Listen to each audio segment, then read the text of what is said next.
Hello guys, welcome back to another FIFA 21 video. Today I'm going to show you the best controller settings and camera settings to use on FIFA 21. These are pro player settings. These are actually Tekkz settings as well, and they are very good. You should be using these settings, especially at this point in the game. So we're going to start off with the controller settings, then go on to the camera settings last.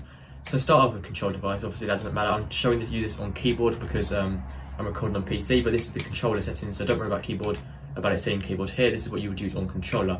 Trainer you want on hide. Timed finishing you want off. That's very important because when you have it on, you can score better goals, but you end up sort of mistiming it so often. You just really want to use that off. Next player switch indicator you want that on, so you can see who you're switching to next. Pass block assistance you want that on. Auto switching you want to use air balls and loose balls. If you're currently using auto, then it's very hard. You sort of won't be able to get to that next level of gameplay by using auto because it will be switching for you, and you need to be doing that by yourself. Preferably be using the right stick as well. So you don't want to be using LB or L1 to switch. You do want to be using the right stick instead of the bumpers, but just on air balls and loose balls. Manual isn't really good enough. Air balls and loose balls just means it's only going to switch automatically from air balls and loose balls. Pretty much self-explanatory. Auto switching move assistance have that on none. Jockey you want assisted just to help you out defending. The more help you can get in your settings, the better you're going to become.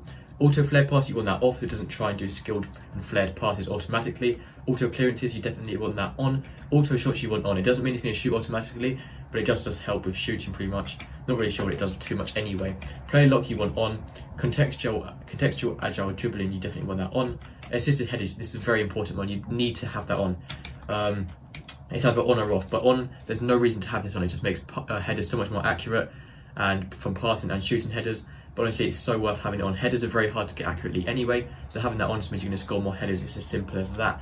Right stick switching, you want that player relative. So when you switch players to the right stick when defending, it switches based on the player you're currently on. Ground pass assistance, you want assisted. Once again, as much help as you can get. Passing, shooting, all of that kind of stuff. The easier it's going to become for you. Through ball assistance, assisted. Short assistance, assisted. Cross assistance is the only one you want on semi. The reason for this, if you put it assisted, it's sort of too automatic and you can't really choose what player you want it to go to. But you do want semi just to have that extra help, but so you can control the power and accuracy a little bit more sort of yourself. Log pass assistance, you want that on assisted once again. Save assistance, on assisted. Analog sprint, you want off. Defending, you want to be using tactical defending. For pass receiver lock, have that on late, and that is all the controller settings, guys. That is everything you need to know for the controller settings. We're now going to get straight onto the camera settings. So you have to go to game settings, go across to camera, and then this is the settings we're going to be using. So you want to be using co-op. So many people still use default, even at quite high levels, but it makes such a big difference when you do switch to co-op. Honestly, it's so good. You can see so much more of the pitch, so much easier to pass it around and see through balls that you wouldn't normally see before. And you can see where all your players are as well. So you want to switch out to co-op, but not just co-op. You want to come down to the bottom, come to camera settings, and instead of making that on default, you need to switch that to custom. Then you need to go down to camera height, put that to 17, and then put camera zoom to 3. So it's really zoomed out and quite high as well. So you can see so much of the pitch, see all of your players, but it's not too far away that you can barely see who's on the ball. So this is the perfect mixture. It looks really good in game. Honestly, it'll make it so much easier if you haven't used this already. Pro camera zoom and pro camera speed, leave that on default.